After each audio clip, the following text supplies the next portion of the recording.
Bienvenue dans Point de suspension.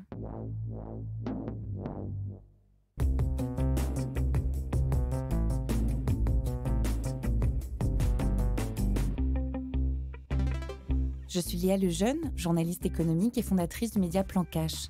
Vous écoutez Point de suspension, le podcast de l'Unédic.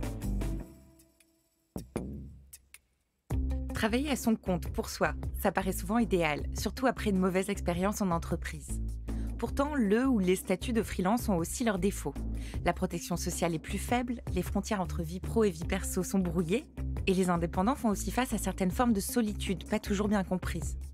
Surtout un isolement relationnel qui touche l'un des piliers de nos réseaux dans la vie, le travail, même si leurs liens sont encore riches dans d'autres domaines. Pour en discuter, je reçois aujourd'hui Laetitia Vito, porte-parole des travailleurs et travailleuses indépendantes et freelance sur la plateforme Welcome to the Jungle et autrice de En finir avec la productivité. Bonjour Laetitia Vito. Bonjour Léa. Selon une étude de 2021 du PEPS, c'est le syndicat du portage salarial, avec Ipsos, 24% des indépendants se plaignent de la solitude. Comment expliquez-vous ce constat, alors même que la majorité des freelances choisissent ce statut ? Je pense que la première chose à noter, c'est que tout le monde se plaint de solitude. Il y a un sentiment sur la globalité de la population française qui est en augmentation, particulièrement chez les jeunes et les vieux. D'ailleurs, les chiffres ne sont pas très éloignés. Quand on regarde selon les études, c'est un Français sur 5 qui dit être confronté à la solitude chronique. Donc après, quand on regarde de plus près, il y a en effet des solitudes de nature différentes, c'est-à-dire qu'on est professionnellement seul par définition quand on est freelance. En revanche, le sentiment de solitude, il touche absolument tout le monde. Alors les causes, elles sont multiples. L'absence de liens profonds, des relations plus superficielles, une cellule familiale plus petite, plus de gens qui vivent seuls, des usages numériques qui nous isolent, l'affaiblissement des corps intermédiaires, syndicats, religions, etc. Donc je pense que c'est un problème qui dépasse largement le sujet du freelancing. La période Covid a-t-elle accentué ce ressenti pour les freelances ? Quels en sont les signes ? Elle a accentué pour tout le monde, en effet. On a des chiffres qui sont plus élevés, qui varient selon les études, mais qui pointent tous la même réalité, qui est que le sentiment de solitude est plus fort et de plus en plus fort. Puisque le travail en distanciel s'est démocratisé, que les réunions se font par écran interposé aujourd'hui, qu'en est-il de l'après-Covid ? Est-ce qu'il accentue ce ressenti de solitude chez les freelances ? Oui, c'est plus dur, mais il y a une convergence, du coup, avec une partie des indépendants qui travaillent de la même manière. C'est-à-dire que l'hybridation des conditions de travail et le fait d'être constamment derrière son écran et de faire davantage de réunions sur Zoom, ça fait une communauté de situations, qu'on soit salarié, qu'on soit freelance, on travaille un petit peu tous de la même manière. Prenons une autre étude, cette fois-ci de BPI Le Lab de 2016, qui dit que le dirigeant et le freelance peuvent être touchés par de multiples formes de solitude. Solitude dans la décision, solitude relationnelle, professionnelle ou existentielle. Pouvez-vous établir une forme de typologie ? Êtes-vous d'accord avec celle-ci ? Alors j'aime bien cette typologie-là, elle est bonne et c'est toujours intéressant d'en faire une parce que ça permet de mieux traiter les sujets quand on en connaît les causes. Je pense que j'ajouterais la solitude administrative et la solitude vis-à-vis des pairs qui font le même travail. Et la solitude administrative comme la solitude vis-à-vis des pairs sont des choses qui ont beaucoup changé en bien depuis les dernières années parce qu'il y a beaucoup d'offres qui se sont structurées, des accompagnements, des médias, des podcasts, des collectifs de freelance, des plateformes, y compris maintenant des plateformes qui facilitent la formation de collectifs de freelance, des espaces de coworking. Bref, en 10 ans, l'aspect professionnel de la solitude, on va dire qu'il y a eu beaucoup de progrès pour les freelances. Je parlais de la solitude administrative, c'est-à-dire le fait que la différence fondamentale pour un freelance par rapport à un salarié, c'est que on se trouve face à des choix ou des difficultés ou des procédures dont on ne connaît pas tous les tenants et les aboutissants. Et se faire accompagner en la matière est assez essentiel. Et ça, c'est une idée qui est rentrée dans les mœurs chez beaucoup de freelancers. Qu'on sait qu'il existe des offres, qu'il y a des bonnes questions à se poser, qu'on n'a pas à être seul face à ce type de décision-là. Par exemple, le choix des statuts, c'est très balisé.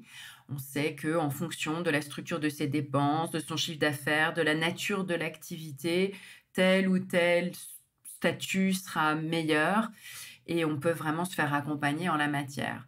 Idem, si on sait que, par rapport à cette typologie qui est celle, que vous avez, évoquée, que si la solitude, elle concerne plutôt des relations du quotidien, ça c'est quelque chose qu'on peut aller trouver soit dans un espace de coworking où on rencontre des gens qui ne sont pas forcément des collègues, soit de faire une place plus grande à ses amitiés, dans la vie tout court, pour, répondre à ce besoin-là.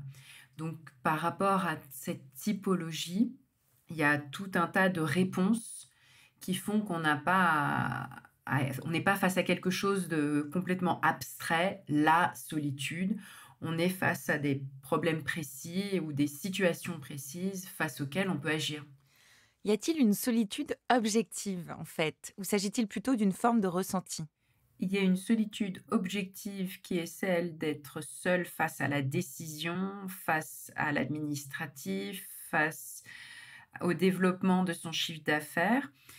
Mais ça, c'est absolument objectif et par contre, pour tout ce qui est ressenti, je dirais que c'est pas très différent de l'ensemble de la population qui ressent de manière croissante un sentiment de solitude très fort. Alors, vous proposez justement des solutions d'un point de vue spatial, d'un point de vue organisationnel. On cite souvent la mise en place de réseaux informels ou le fait de se rendre régulièrement à des événements physiques. Est-ce que ce sont bien les meilleures pistes? Je vais pas dire que c'est pareil de, faire des rencontres, avec un café virtuel, qu'avec un café réel. Donc, évidemment que c'est toujours mieux.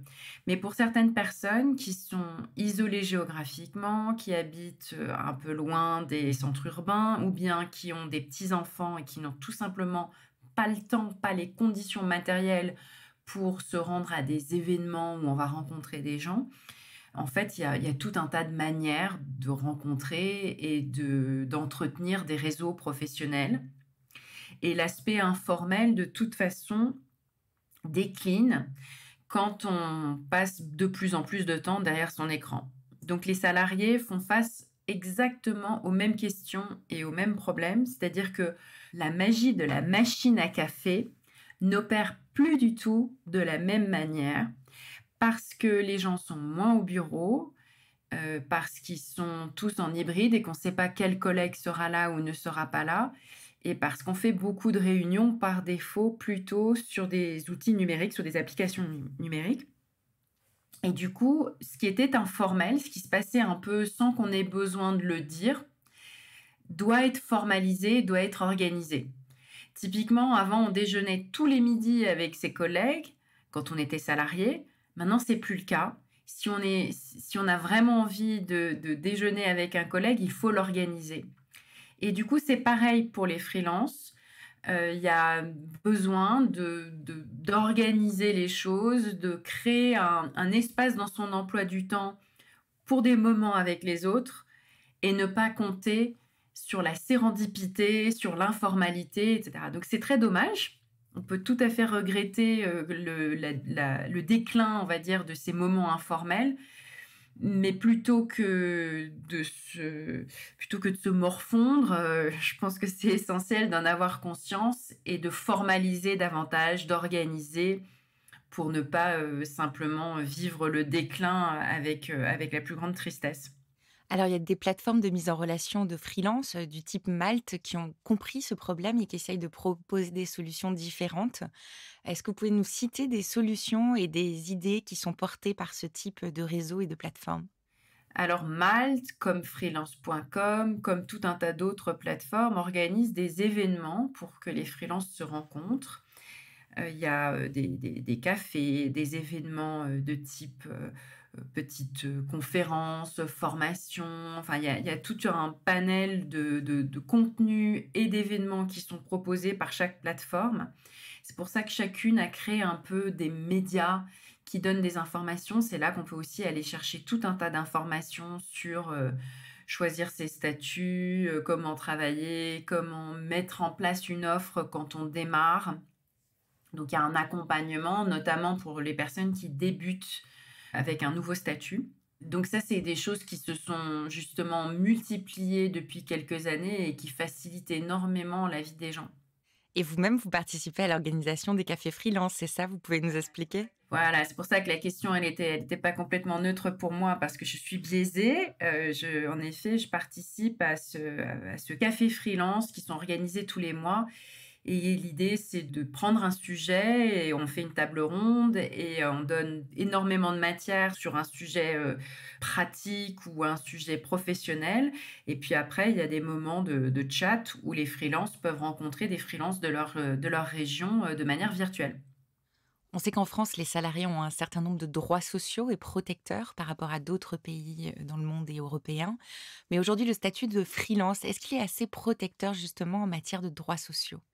Alors justement, il y a une erreur avec l'utilisation du singulier quand on parle de freelance. Quand on dit le statut de freelance, on pense qu'il y a un statut de freelance. En fait, il y a énormément de statuts. Et vous avez parlé tout à l'heure de portage salarial. C'est pas du tout la même chose d'être en portage salarial et d'être en micro-entreprise et d'être en EURL et d'être en SASU, etc. Et donc la grande difficulté, c'est qu'en matière de droits sociaux, il y a des grandes différences en termes de points de cotisation et de droits selon les statuts d'entreprise que l'on crée. Et donc, la protection idéale, justement, la grande difficulté, c'est qu'il faut se poser des questions quasiment d'optimisation quand on est tout seul et se dire, «De quoi j'ai besoin? Qu'est-ce que je veux?» Là où, pour les salariés, les choix sont faits par défaut, c'est-à-dire par défaut, ils ont telle cotisation, tel droit et c'est pareil pour tout le monde et il y a un régime général et la grande difficulté des freelances, c'est que alors la protection, elle est pas du tout nulle quand on est indépendant. Il y a des cotisations sociales, il y a des droits sociaux, il y a de la retraite, il y a des tas de choses. Les grosses différences dans la plupart des statuts, c'est que on a beaucoup moins en matière de prévoyance et on a beaucoup moins en matière de maladie, on a beaucoup moins en matière de congé parental et de congés payés. Donc ça, c'est des choses dont beaucoup de freelances doivent prendre conscience très tôt. C'est que ce qu'ils facturent doit inclure des congés, une éventuelle maladie, même la question de la prévoyance. Et malheureusement, beaucoup ne sont pas assurés pour s'ils se cassent un bras ou s'ils ont un cancer et qu'ils ne peuvent plus travailler pendant 6 mois. Ils sont privés de revenus. Heureusement, il y a une chose qu'on a en France encore, qui est, l'accès à la santé et de manière un peu contre-intuitive, aux États-Unis, par exemple, c'est beaucoup plus difficile de devenir freelance quand on a été salarié, surtout à partir d'un certain âge, parce qu'on ne peut pas avoir accès à l'assurance santé. Là où en France, au moins ça, on ne peut pas être ruiné, par, les frais liés aux soins. Donc c'est déjà une énorme différence et un énorme, avantage, qui permet la mobilité, des Français. Alors travailler à son compte, dans l'idée, c'est travailler tout seul, sans aucune pression. Mais en fait, le statut de freelance, est-ce qu'il protège vraiment de la pression professionnelle, de l'injonction à la productivité et donc du risque de burn-out aussi?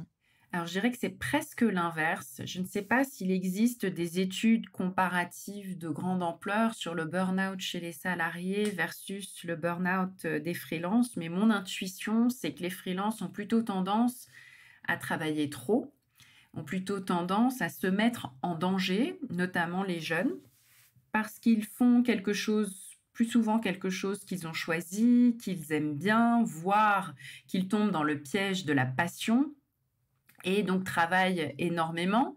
S'ils n'ont pas facturé leurs congés payés, leurs congés parentaux, bah, souvent ils travaillent, encore plus et quand leur activité tourne et qu'ils ont du mal à dire non à des nouveaux clients, bah, ils peuvent avoir des semaines à rallonge.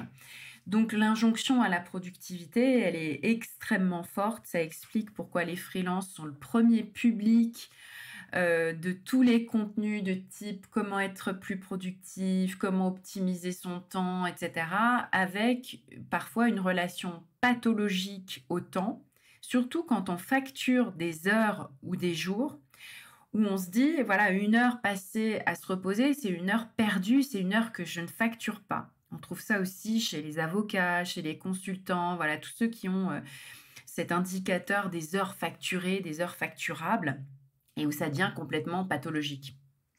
Alors justement, comment on peut éviter le dilemme du travailler plus pour gagner plus pour les indépendants? Donc cette idée qu'il faut rajouter des jours, rajouter des heures pour pouvoir, augmenter son revenu. Alors je dirais que le meilleur moyen d'en sortir, c'est de ne pas être uniquement dans le modèle de je facture des heures et je facture des jours, mais plutôt d'être dans un modèle où on vend des prestations au forfait, des solutions hors de tout temps, ou bien on vend des produits, où on crée quelque chose qui peut grandir sans qu'on y ajoute des heures et des heures et des heures. Donc il y a plein de manières. La manière la plus courante, c'est de créer une expertise qui a de la valeur. Et quand on vend ensuite des ateliers, des conférences, on n'a pas besoin de dire qu'il y a derrière, il y a 15 heures de travail. On vend une expertise, c'est temps, et après, on n'a pas besoin de dire qu'il y a 3 jours derrière et qu'on ne vend pas des jours. Et quand on est seul, quand on n'a pas de manager, comment on fait pour savoir quand est-ce qu'il faut s'arrêter? Alors, on est souvent son pire manager quand on se manage soi-même. Donc, je pense que là aussi, ça explique pourquoi il y a tant d'accompagnements qui sont demandés parce que beaucoup de gens se rendent compte qu'ils n'arrivent pas à se reposer, qu'ils n'arrivent pas à s'arrêter de travailler et qu'il faut mettre en place de manière très guidée des rituels, des moments de repos, des séparations entre les espaces physiques, entre les moments de vie, pour pouvoir garder sa santé mentale. Et les freelances, au bout de quelques années, en général, l'ont fait. S'ils n'ont pas fait un burn-out, c'est qu'ils ont réussi à mettre en place des bonnes pratiques pour séparer les choses et pour se préserver.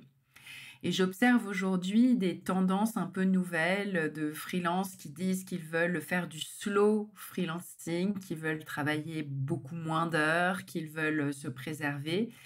Je pense justement à un podcast qui s'appelle Slow Freelancing avec Brice Schwartz, qui lui parle vraiment de ça, de cette idée de il faut travailler beaucoup moins, qu'on doit réussir en quelques heures par jour à avoir un bon chiffre d'affaires et avoir une vie dans laquelle il y a cet équilibre et qui fait qu'on n'a pas forcément besoin ensuite de plusieurs mois de vacances parce que c'est soutenable dans le quotidien. C'est soutenable parce que chaque semaine apporte du repos et un bon équilibre. Et du coup, on travaille un petit peu, on a beaucoup de loisirs, on se repose et on peut tenir la durée comme ça. Merci Laetitia Vito. Merci Léa. C'était Point de suspension, le podcast de l'Unédic. Rendez-vous dans 2 semaines pour un nouvel épisode.